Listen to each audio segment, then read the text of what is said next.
So here we go. Do you want to start, Annie and Holly? You ready? I'm ready. Okay. Sure, I'm Holly Robertson. Annie Peterson and I'll let Annie introduce herself in just a moment, are the coordinators of the Preservation Statistics Program, which is the first thing that we're going to talk about today. I'm a preservation consultant based in Washington, D.C., which is really code for taking a little bit of a motherhood sabbatical while I raise two toddlers and taking a couple years off from the field. But I do preservation assessments and grant writing, and previously I've worked at the Library of Congress. And I'm really interested in preservation statistics because I'm going to move my mic away from my mouth and hope this works a little better. I'm interested in preservation statistics because I've used them to great effect in the institutions in which I've worked. So, Annie, do you want to introduce yourself? Sure. I'm Annie Peterson, and I'm the preservation librarian at Tulane University in New Orleans. And I've been working with Holly since 2012 when we started this survey on preservation statistics.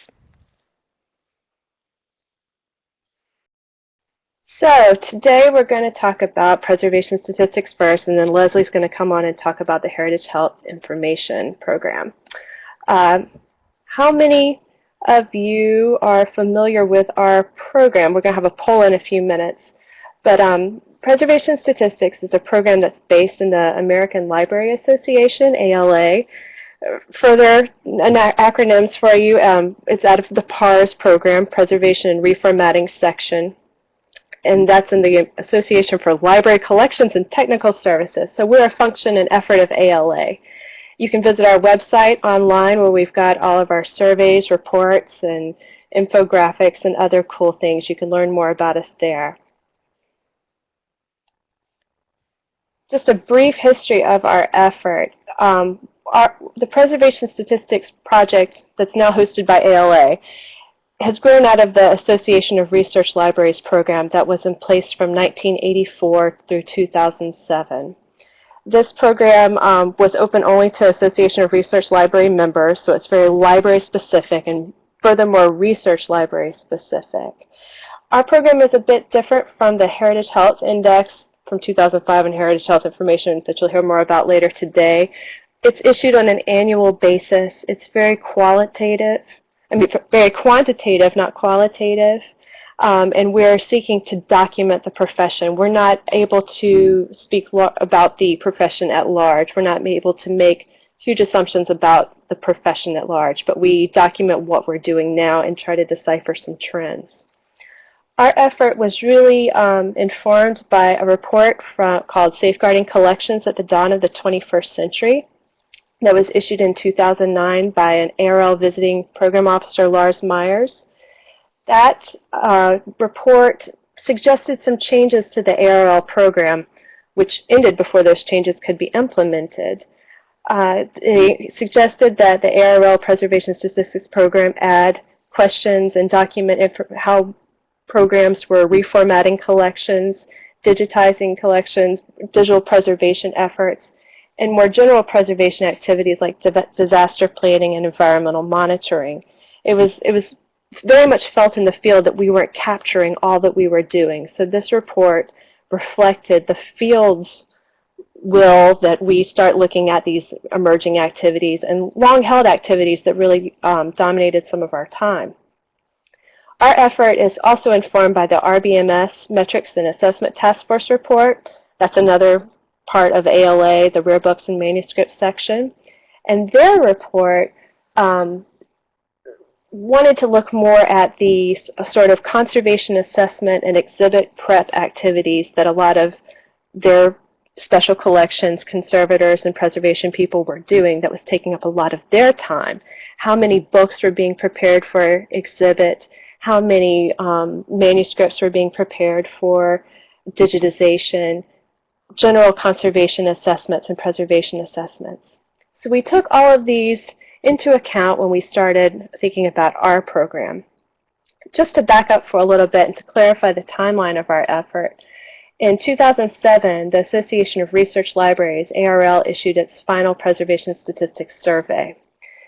it was kind of quiet for a couple years. We didn't know exactly what was going on, but in 2010 they formally discontinued the Preservation Statistics Survey. They did so to focus their efforts in other ways and to take time to step back and think about how they were looking at preservation. And they're still thinking about that, we think. But the field kind of did some hand-wringing and navel-gazing for a couple years until 2012 when PARS, the Preservation and Reformatting section, issued an interest survey to see if institutions were still capturing their preservation statistics data.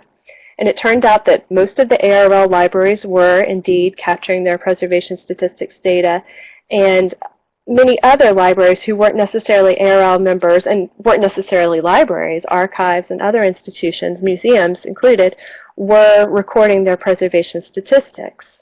So in 2013, we issued the first pilot survey, which was for fiscal year 2012. We'll always be a year behind when we're talking about this. And that pilot survey was successful. We had a fair number of responses. So the following year we issued another survey. We've been adjusting the timing of the survey each year. It looks like henceforth we'll issue our survey in the winter, shortly after the new year, and then we'll issue our report in early summer just before ALA. So last winter we issued our fiscal year 2014 survey, fiscal year being however that's defined by your institution. And right now we're working, Annie and I will leave this webinar later and go back and hammer out some data. To give you a little bit more of an idea of what the survey contains, in the first 2 years we took everything from the ARL Preservation Statistics Survey and added more in a bag of chips. So we captured information about administration and staffing. How many staff do you have? What kind of staff do you have? What's your budget? How much do you spend on supplies, etc.? We captured that information, as well as general preservation activities, which was a new addition. These were activities like environmental monitoring, disaster planning, and outreach. We kept conservation a mainstay of the ARL Preservation Statistics Program, and added, for the most part, reformatting and digitization questions and digital preservation questions. Those were a major component, an emerging component of preservation programs. Excuse me. Well, that survey was really long, and we heard all about it. So this past year, in the FY 2014 survey issued this winter, we focused only on production-based questions. We took out all of those administrative questions, and we're holding them until fiscal year 2016, which will be issued in 2017. Again, always a year behind here. We're going to have a slide later about why you should collect preservation statistics, but this is just a quick overview of why we do it. We're really interested in, this is an all-volunteer effort, I should say. There's no funding for this at all. This is just a couple folks really interested in evaluating the current activities of our field. Are we still microfilming? How has library binding declined? What are we digitizing? Which formats? We're doing this for the field and for ourselves because we've all found this data really interesting. It helps us project and plan for the future to identify trends and emerging issues, or things like library binding, which are frankly declining activities. It also, as a public service, records and publicly shares information about our profession. So I see the poll, do you keep preservation statistics at your institution? And high five to the 64% of you who say yes. And if no, I'd like to give you good reasons why. We've borrowed this slide from our colleague Kara McClurkin, who is chair of PARS this year. She's done a bit of some research on how people are using preservation metrics. And this is preservation metrics generally, but it aligns with our understanding of how folks are using the preservation statistics, our project specifically. They're using this for advocacy, for justification, to support grant planning, to support program assessment and evaluation.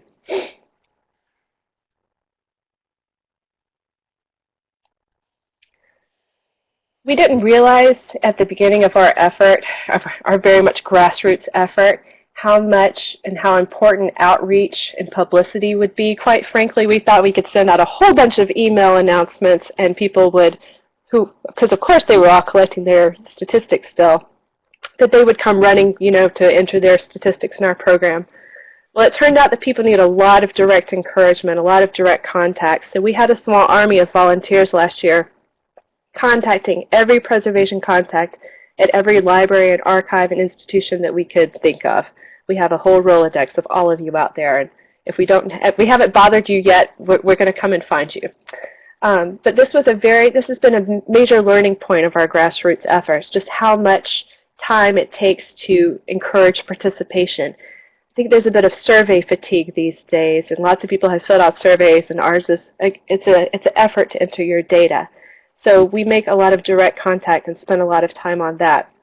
Our reports, we're really proud of the fact that we issue our survey, in the winter, and we have a report 3 or 4 months later. We really pour a lot of heart and effort into getting that out promptly, whereas the old ARL schedule, it could be a year after you entered your data, and your data would already be a year old before you got the report. So your report reflected your activities from 2 years ago. We have a Facebook page. We'll have a link at the end. We post a lot of fun things related to preservation statistics, as well as cool things like this infographic. We're trying to more interestingly display some of our results from our surveys.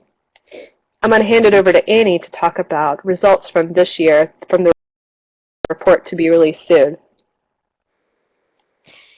Thanks, Holly. So we've got another poll up here. Did you complete our survey this year? And we hope so, but we know there's lots of people out there, and we're trying to ever increase our response rate. So I'm going to just talk a little bit about the results from this year. The survey was open, as Holly said, from January through March 2015.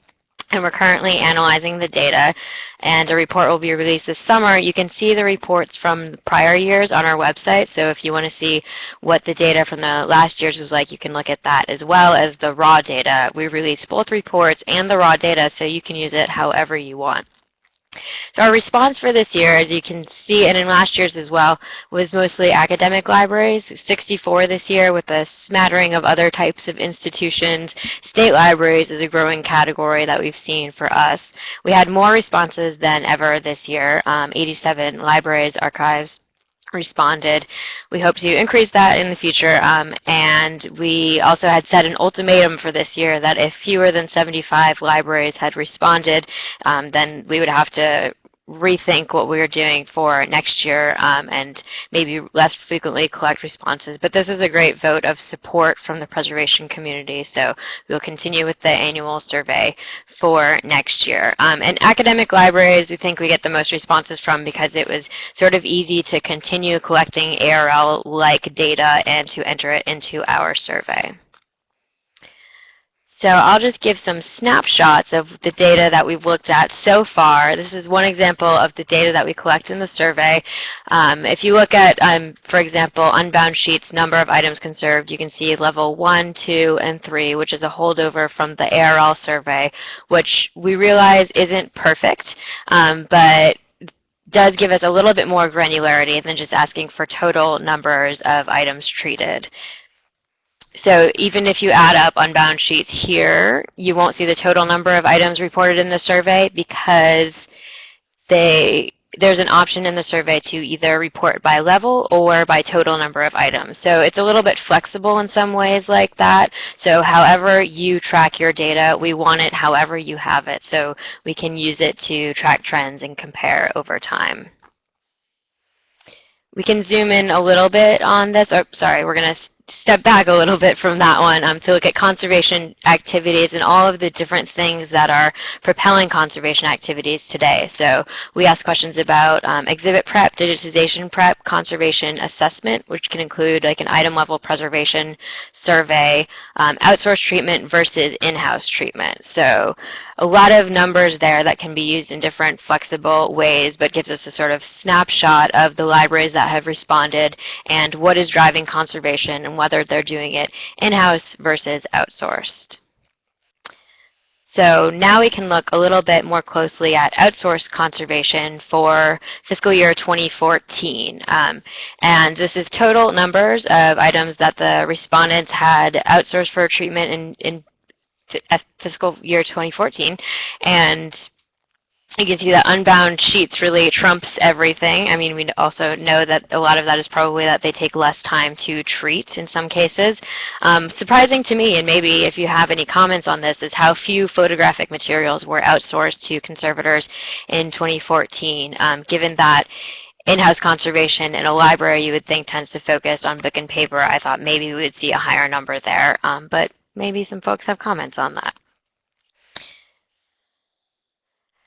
So in addition to the production data, which is just can seem like a lot of numbers that we need to give meaning to, we have been trying to pull some stories out of the production data. And one of those stories that we've been interested for this year is inspired by this blog post by AV Preserve entitled, "For God's Sake, Stop Digitizing Paper." And the link is there so you can go read it and see that it's not as inflammatory as it sounds.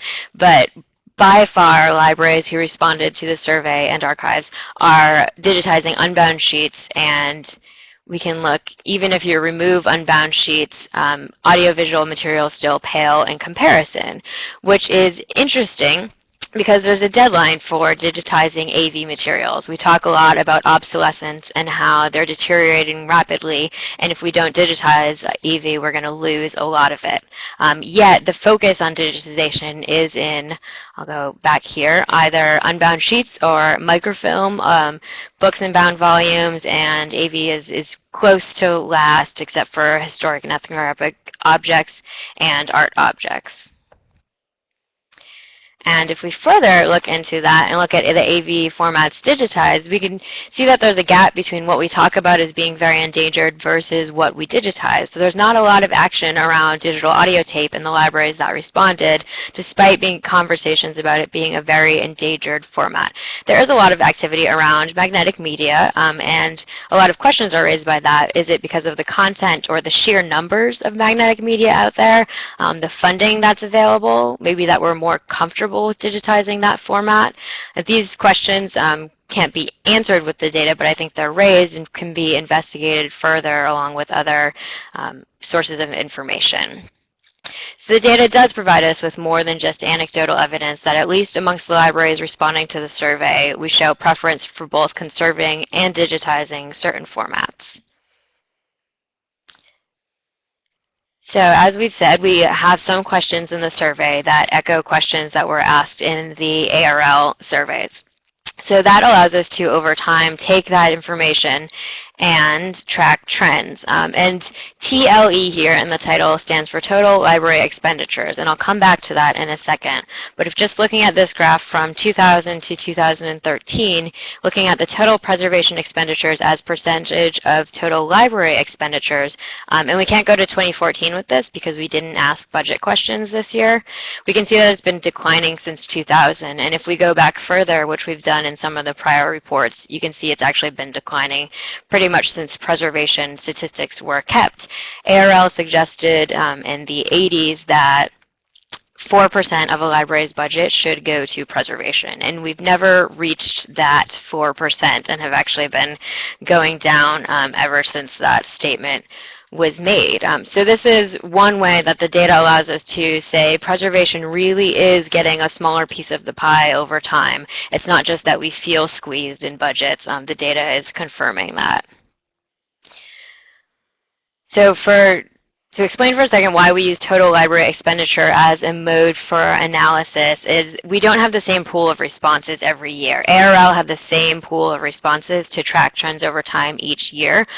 We don't, so need to make adjustments because if we just added up the straight numbers, it would look like expenditures or binding or whatever number is way down just because fewer people responded. So looking at volumes found per $1 million of total library expenditures is a way for us to adjust for that. And I think this graph is no surprise to anybody that the number of volumes commercially bound has been steadily declining.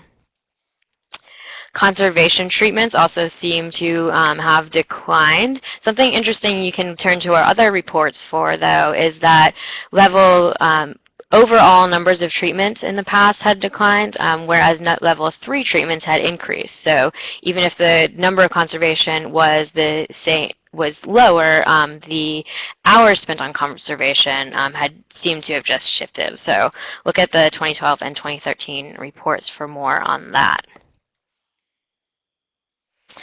And then conservation treatments, looking at different formats. So bound volumes, unbound sheets have always been pretty high up there, and total treatments. And Holly, I don't remember what this peak in 2007 was, but somebody must have treated many unbound sheets in that year.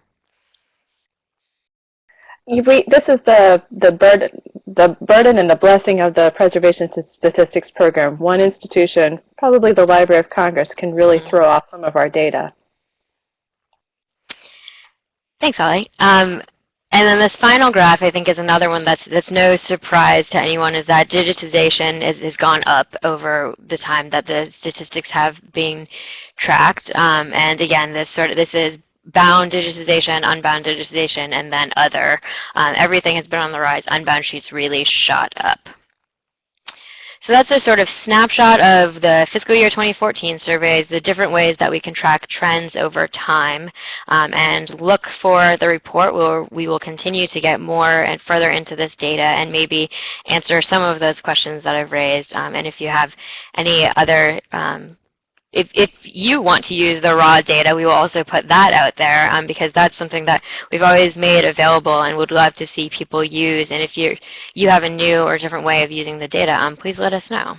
I'm going to turn it back over to Holly for some conclusions and how can you use the preservation statistics. Again, this is based a lot on what we hear from people who are taking the survey and using the statistics. For program assessment, for policy making, you can kind of understand where the field is going and what the trends are and inform your activities in your own institution. A lot of institutions like to use these statistics for peer comparison. If you have your library director, archives director, or museum director always has someone in mind that they aspire to be like, and it's sometimes very helpful for you to know how the preservation activities are set up in that aspirational institution and to use that aspiration to your own benefit. Advocacy, again, supporting your staff requests, budget requests.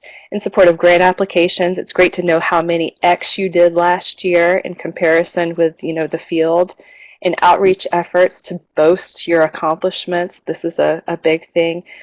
In staff assessments, a lot of people look at your efficiency of staff and how their production capabilities are going, and as well as in research. We have a group this year looking at whether digitization programs, digital preservation efforts are based in preservation programs, and what does that mean for our programs in the field at large. We'd love to have your participation in the survey. I can see from a previous survey that about 40% of our attendees here are not previous participants.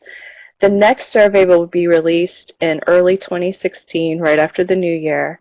We're going to release this current report in just a couple weeks around ALA. And in 2017, which is like 2 years from now, it's hard to fathom this, we're going to release the staffing and budget supplement that we talked about earlier, because while production data is really interesting, it's that rich budget and staffing data that is sometimes hard to capture that's the gold of our effort. We're looking forward to partnering with the Society of American Archivists and American Alliance of Museums. We have a strong library contingency, but we're ever growing our archives and our museum population. Again, you can find us at all of these spots, and we forgot to mention our third partner, Nick, who's not here today. Nick is our data wizard and does a lot of the graphs that you see that compare the data over time with the ARL institutions that form the basis of our programs. But come check us out and be sure to ask any questions over in the comments bar if you have any information you'd like.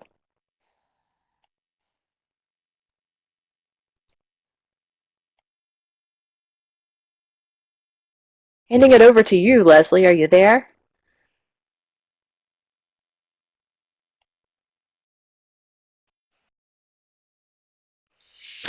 Hi, everyone. Good afternoon. Great. Okay. I was sort of just waiting for that changeover. Alrighty. Well, thanks very much, Holly and Annie. I really appreciate being partnered with you today. This is a good opportunity for us to talk about, I think, what are we doing in conservation and preservation? And you reference HHI, and it's certainly something that stands out, I think, that we have a lot of overlap in our respondents and also some of our questions, but we have a slightly different take on how we do the data collection and what we're sort of after. And today, I just want to give you a sort of overview of what we did in HHI in 2014. I want to sort of say up front, I guess, we did change the name from Heritage Health Index to Heritage Health Information. It's a sort of a technical, geeky thing to do. Index is technically something where you combine information and then see what you get, whereas the information is a little bit more accurate, I think, in terms of like what we capture and sort of the breadth of what we know and what we want to know about preservation and conservation. I was director of the study, and I was at Heritage Preservation up until pretty recent, and that's why I'm here giving this presentation today. I have recently taken a job at the National Endowment for the Humanities, so my sort of, I'm kind of wearing two hats today, but kind of wearing sort of one.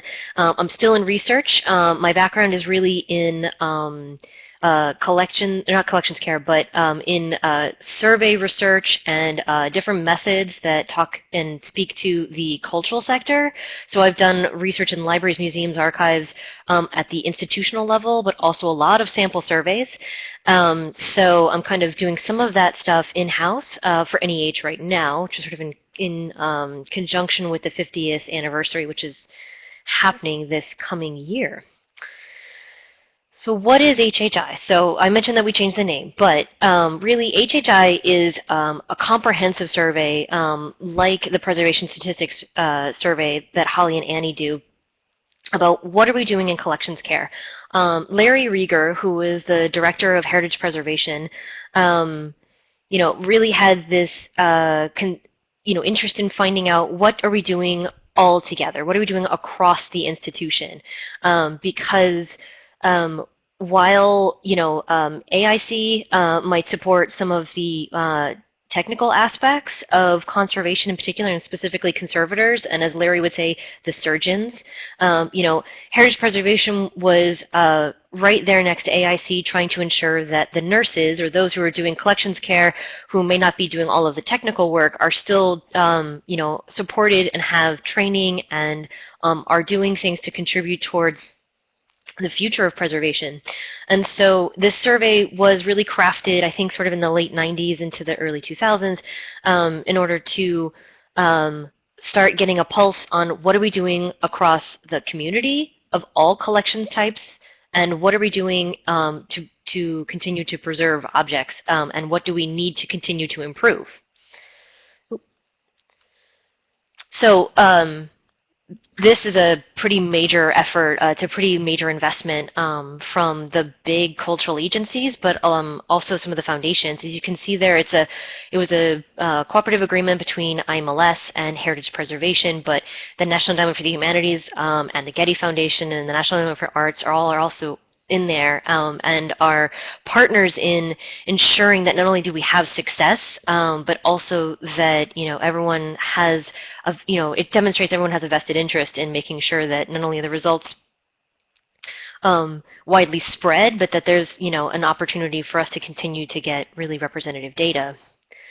So what you'll, as a background, need to know about HHI and this is accurate between both data collections, which is that it was really crafted with the with the expertise and knowledge base of the major collecting institutions, but also the agencies as well as practitioners, and everyone has had some say and critique and input on not only what are we doing, how are we sampling, but also the questionnaire development. And that's really kind of important because, you can ask just about everything, but if what you're asking isn't going to help others and get a community to be able to act upon it, like some of the same sorts of ways that Holly and Annie were talking about, activating data and making sure that you're making the case that it's really important.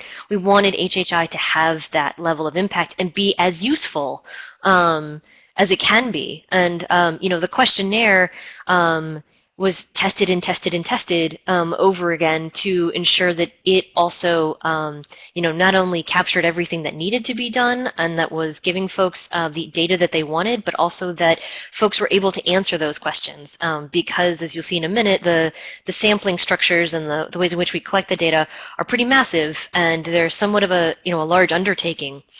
The questionnaire is also a living document, and I highlight that for people because we do update and rigorously review the questions that are included. So, to better accurately talk about collections care practice in 2014, not only did we review the questions that would still be accurate and usable from the 2004, which is almost all, but then we really updated the questions on digital preservation because we know a lot more about what we're doing now, or we want to know more about what we're doing now. So, I encourage folks, because this is a mostly federally funded project, the questionnaire and the components that are released from HHI are really public documents, which means that you can continue to use the questionnaire as an annual assessment if you wanted to, or however often you want to do that kind of assessment. The great success from the 2004 study was that it had these sorts of known impacts, right?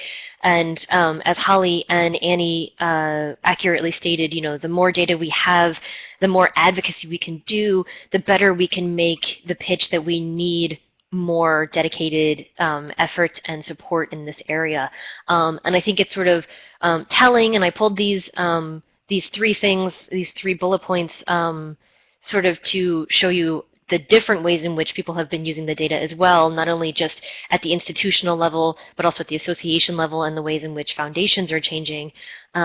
Here internally at NEH, where I am now, preservation and access takes the results and the data from the survey incredibly, seriously as well, because it might impact, how it is that they're thinking about programming and the funds that are available. So those kinds of things can all be, taken into account, and which is why also, doing the study the way we're doing it is important to get a broad scope on the community. One of the things that was the outgrowth of the HHI 2004 was the Connecting to Collections, and I wanted to give a little shout out to Mary Rogers. I believe Mary Rogers is here, and I believe this is her brainchild. She was at IMLS and was overseeing this massive effort, which is really, as it says, a multifaceted initiative. There were so many components to this, but the data from HHI revealed that there was quite a bit of improvement needed, not only in collections care for environmental controls, but also in staff training. And staff training was really one of the biggest deficits that the field was seeing at the time. And so a lot of these efforts that you see here that Connecting to Collections did, including this online community, right, which brings us together today, really are in an effort to continue to build capacity in the field. And heritage preservation felt like it was an important, effort that not only were they wanted to be partnered in, but they also, saw the rich outgrowth of being able to continue for more care in this area. And IMLS really invested a lot of time and also all of these resources. And really the big splash from the 2004 data collection was a report called A Public Trust at Risk. And that title has kind of a, it says what I think it's meant to say, right? So a public trust at risk. We were very concerned that the objects that are being cared for in public trust were at danger of being lost, of not being preserved. And, the recommendations that came out of the 2004 study really showed that. The recommendations said, we've got to do more, Not only do we need institutions to dedicate more to the day-to-day operations, but those disasters are really going to come upon you when you least expect it. And if you don't have that level of responsibility, if you don't have those kinds of supports in place in order to make sure that it happens, how can you do the day-to-day operations? How can you be prepared? So measuring our, progress to date, that's where 2014 comes in. So, Heritage Preservation had an interest in not only fielding this survey to take a pulse of where we are in collections care, but also to, ensure that the data collection could be ongoing. There was some debate about how often this should be done because, a national sample survey can be done in many different ways. But the census is only collected every 10 years. And 10 years seem like, a period of time in which we could see some of the efforts and some of the results of things like C2C and the grant making and the bookshelves that were given out there, and see if we could maybe not assess the impact of those particular initiatives, but to see if overall all ships were on a higher tide after some of those efforts had been made. And so, what we ended up doing is a repeated cross-sectional design. We could have gone back to the exact same institutions that we did that did participate in 2004. That would have been like a panel survey, but panel surveys are usually done kind of in quick succession of each other. A panel survey is really good for like clinical trials. Like, you give someone the medicine, and then you see within like a week or two, you measure them at like the time 1 at the beginning of the week, and then time 2 again at the end of the week to see whether or not the medication had some kind of impact. So at 10 years' time, you can't exactly expect that a lot of institutions would actually still want to participate, but you can ask them if they want to participate. So, we structured it such that it's still a cross-sectional survey, which means that we're inviting folks to participate, but that we have sort of a broad sweep of the collecting institutions in this country, and that it's not required, it is voluntary, and if we get, enough representative types, then we'd have accurate, mathematical accuracy to the 2004 data. And the sample is kind of broken down exactly the same way it was in 2004, which is that we have purposive sampling and we also have randomized sampling. The purposive sampling was really a list of institutions that are of either a certain size of collection or a certain level of significance of collection. And that was really decided, I don't know, like 2002, 2003, something like that. And that list was reviewed and updated for the 2014 collection. The obvious institutions on that list are Smithsonian, the Getty, the Metropolitan Museum of Art, all university libraries, all university museums, all the state historical societies, state archives, state libraries, state museums. What else is on that list? All of the NARA units. So, a certain size and a certain level of significance, meaning that those institutions are relatively stable, probably. They have a sizable collection. They can speak to what they're up to, and they're probably doing a fair amount, right? There's kind of like a sort of maybe ongoing, right, practice at these institutions, and that's kind of how I think of them, is the folks who can probably say more to like, this is a program that we have, right? Institutions across the country that otherwise don't fall into that category were then compiled, and they were randomly selected. And that might be, independent archives or historical societies or others that, maybe a little less known about exactly what they're up to, what their collections care practices on the regular. If you've seen our survey, if you've probably seen Annie and Holly's survey, you know that these questionnaires are long. And so the easiest and fastest way to get people probably through that series of questions is to do an online survey.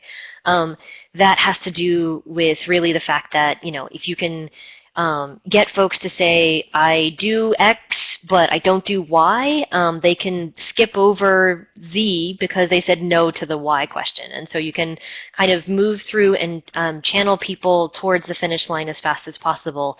The completion time for HHI is estimated between 1 and 3 hours. And a lot of folks like, you know, the Smithsonian's and Library of Congress would say, is that a realistic and accurate timeline?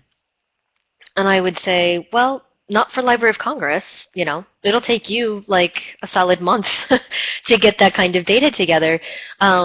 However, for the Leslie Lenga Historical Society, yeah, an hour is relatively accurate. So there's a lot more historical societies out there than there are Library of Congresses, so, you know, that sort of doesn't average out all that evenly. But, you know, ultimately speaking, the online survey is our best effort to get everyone through as fast as possible. Holly made mention of this, I think, which is that outreach is incredibly important. Survey response is not what it was 10 years ago, and that's pretty accurate across all fields of data collection. We've been seeing a slow decline, and I know that you mentioned, Holly, the survey fatigue in the cultural sector, and I think survey fatigue is much bigger than us. Survey fatigue is pretty big. It's pretty prominent.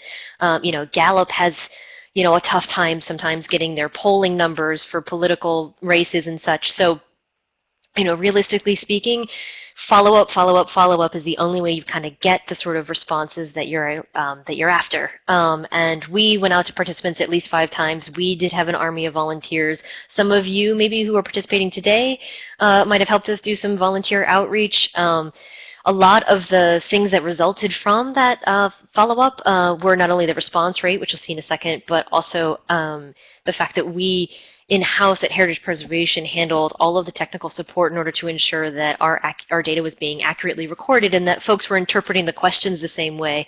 That's a core component of also ensuring that you know, folks not only can complete the survey, but that everyone's completing the survey the same way. And that really helps when you're doing these large samples.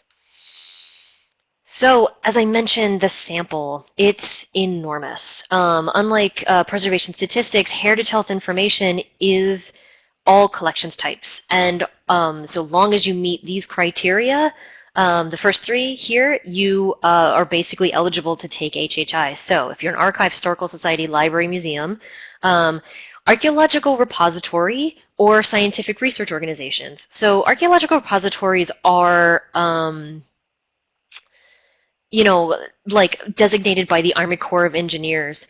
But it's kind of an overlap between museums and libraries. But effectively, things that are archaeologically dug up and things that are properties that need to be housed somewhere but are not necessarily being housed in like a warehouse, right?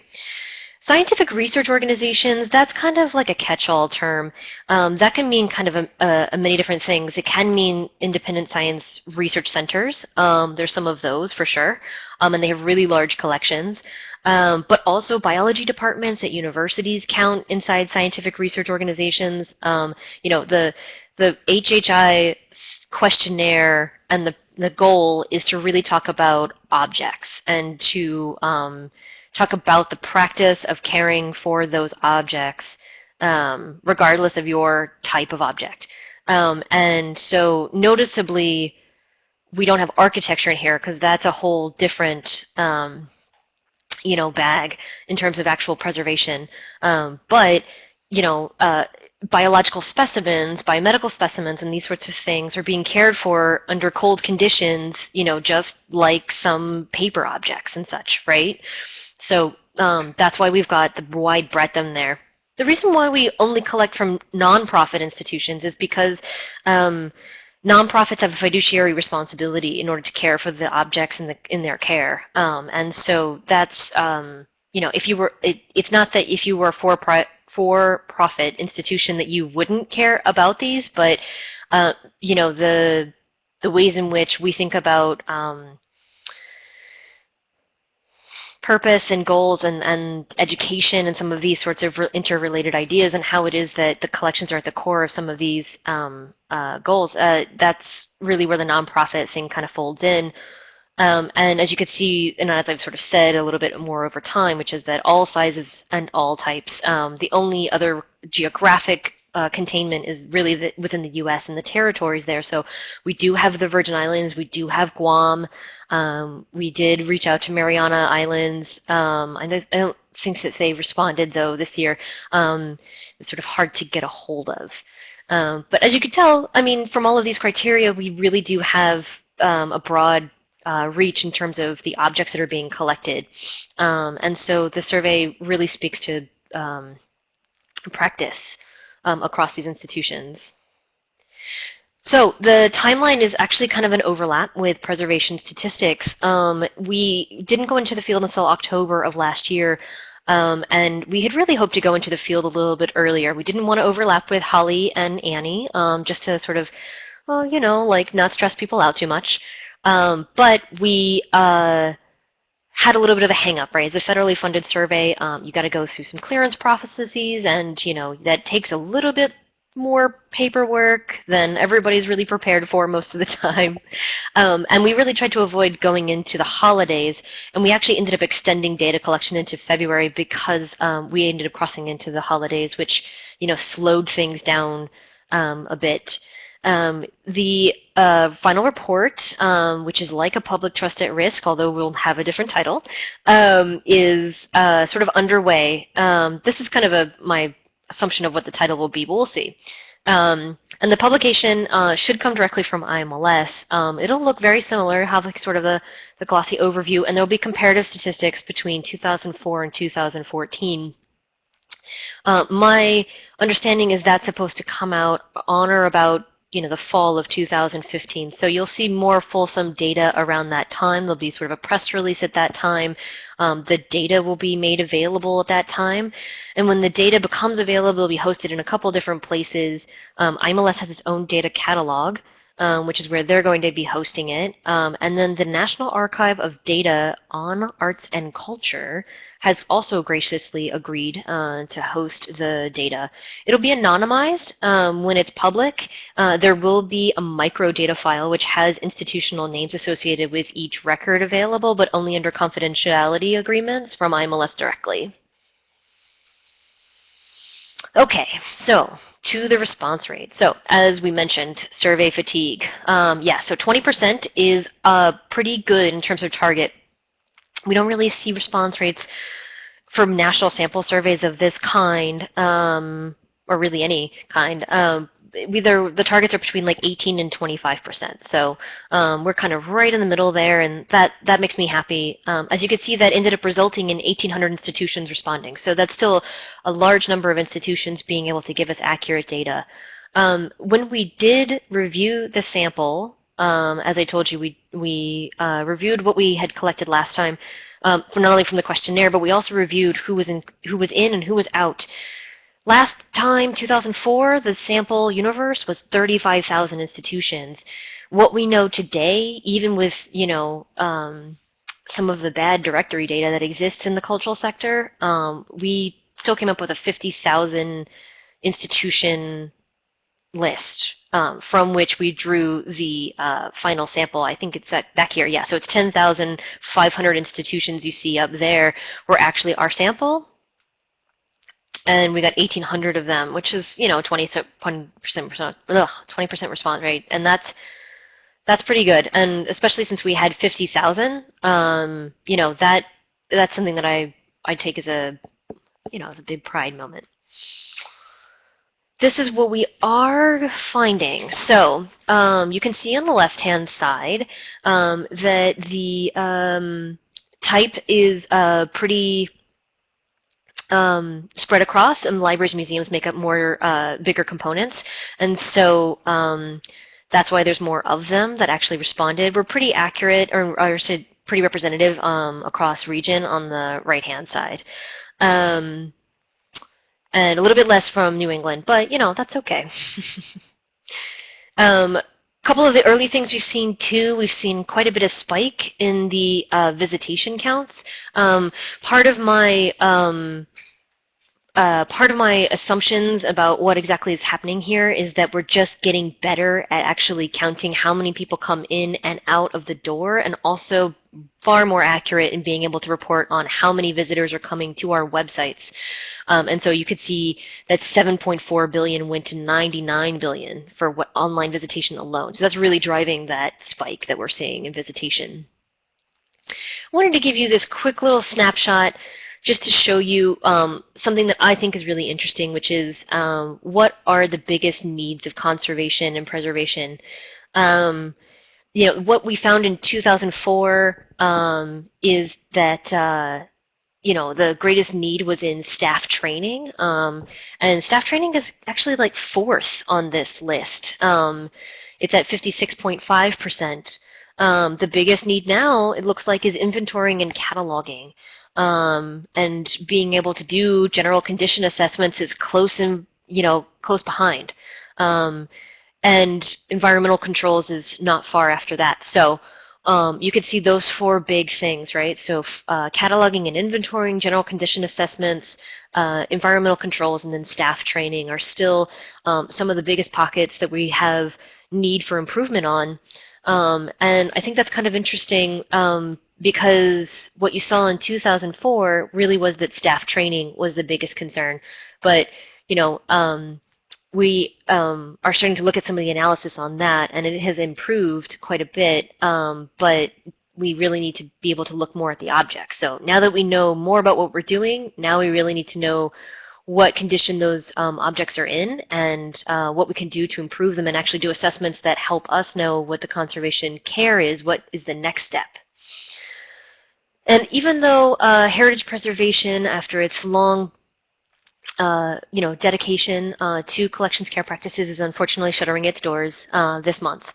And, the work and the wrap out for HHI is actually being managed in-house internally at IMLS, but, I think that it shows that we really did have great funding and support for this particular survey, and also, there was a long time dedication, and as you can tell, I mean, the Connecting to Collections Care online community now exists here at FAIC, and a lot of these things have grown and have a life of their own. So there's a large commitment, I think, to continuing to improve care.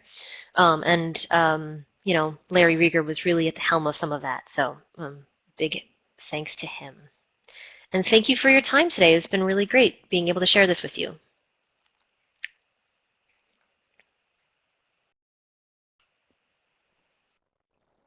Okay, if you have questions, put them in the chat box. But in the beginning, we have a couple of questions. What are unbound sheets? This is Holly. I'll take that. Pardon our ease with the terminology here. We get so wrapped up in our data sometimes we forget to explain what the heck we're talking about. Unbound sheets are the manuscripts, documents, prints, everything that's in between a bound volume, which is a book or even a newspaper, and art objects, which would be, paintings. So it's the unbound stuff that's not art, I guess I would say, what makes up archives predominantly. Okay. And I'll add that we do have an instructions and definitions manual that goes along with the survey every year, so hopefully institutions are interpreting all of the different terms the same because we spell it out there. Okay. Amy Beisel I hope I said your name correctly, in Lexington says we have a slew of AV materials and we're hoping to apply for a grant. Any suggestions on great grants for these types of projects? We've already looked at IMLS and NEH. So any of you can answer that. I saw Lee Price already said over in the chat box, looking at Grammy Foundation and National Film Preservation Foundation, both great suggestions. And I also thought you should look in your local state historic records review boards, the SHRABs. They sometimes have funding which is actually funneled from the National Historic Records Commission, Public Records Commission, NHVRC, for small projects within the state. So try that too. And a great starting point is the NEH Preservation Assistance Grant, which is a quick $6,000, but it can bring someone on site who's an expert in your AV materials to do an evaluation and to give you some information about steps going forward, which make a great foundation for an implementation grant that you would later secure to actually care for the materials. Yes, it's really important to have a survey or to know what you need to preserve. I remember years and years ago when we were starting with grants for photographs, there would be grants that would say, we have 100,000 photographs and they're all important. And most of the funding agencies aren't going to buy that anymore. So you need to know what's important and what's not. We also have a question about, are there any headlines or key statistics to share in the collection storage section of the upcoming HHI survey? Yeah, thanks for asking that. You know, the data and the report are not press ready yet, but overall, we've improved our storage quality. So the percentage of institutions with improper storage has fallen. The collections stored in containers too small to properly fit the item has also fallen. And the institutions that reported damage to collections because of improper storage has all fallen. We're talking about something on the order of about 15 percentage points in terms of, or I should say an increase, I guess, so that it can, we can all say that it's doing better. Yeah, so there's another one that says in HHI, so we should see the results driving funding towards these new priorities. Now that the trending has shifted from staff training.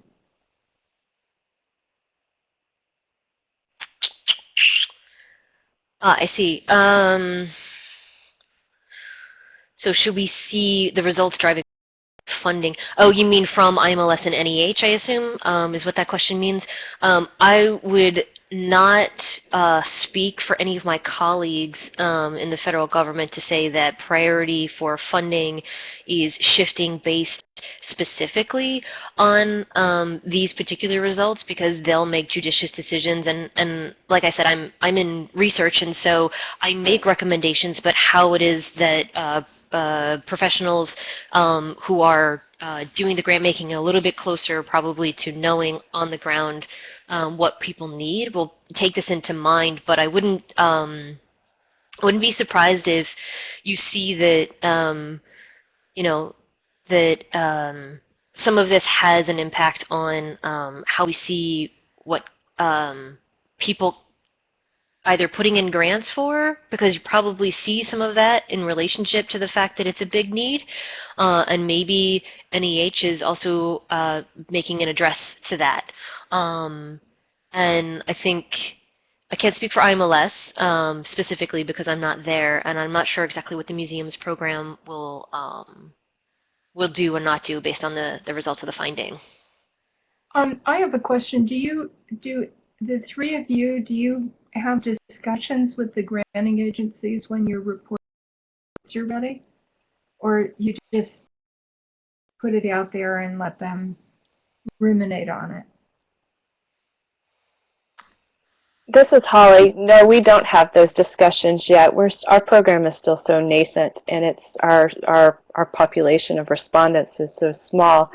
But every time I see a grant funding staff person at a conference, I make no fail to mention it to them and to cavalier them with our results in some areas of need. Not that they listen to me, and would that Leslie were so powerful. So HHI is actually done, from the inside out, right? So IMLS and NEH and NEA are funding it, and so the conversations around how important this is have to do with, really an impetus for making sure that we have the data on hand. But, I think how it gets used internally changes, and it depends on who it is that might be making those decisions. I know that the colleagues here at NEH are,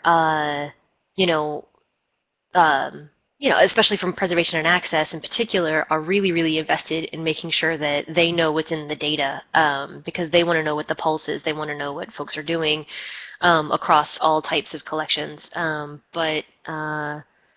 We together haven't had any conversations, and IMLS is really sort of the spearhead in terms of actually releasing the results. So they have what I've prepared for them, and they'll be making that pitch and selling it later. I see. Yeah, I want to put in a pitch for HHI. I used that first survey to go to my state legislature and to help get money, which allowed us to begin Small Museum Pro. So, Yeah. Yeah, the data from HHI is I gave those sort of 3 examples at the top, but those 3 examples that I drew for this presentation are literally 3 of like a list of 20 that Heritage Preservation kept tabs on over the last 10 years, really seeking out not only press reports but also notes from the field about the importance of the study. And a lot of it really did feed into HHI having, the second data collection. There was always intentions of doing it again, but, the impetus for doing it at the 10-year mark, for making it happen, for the data to be collected, really did come from the fact that people very seriously, and they wanted an update because it was becoming too old.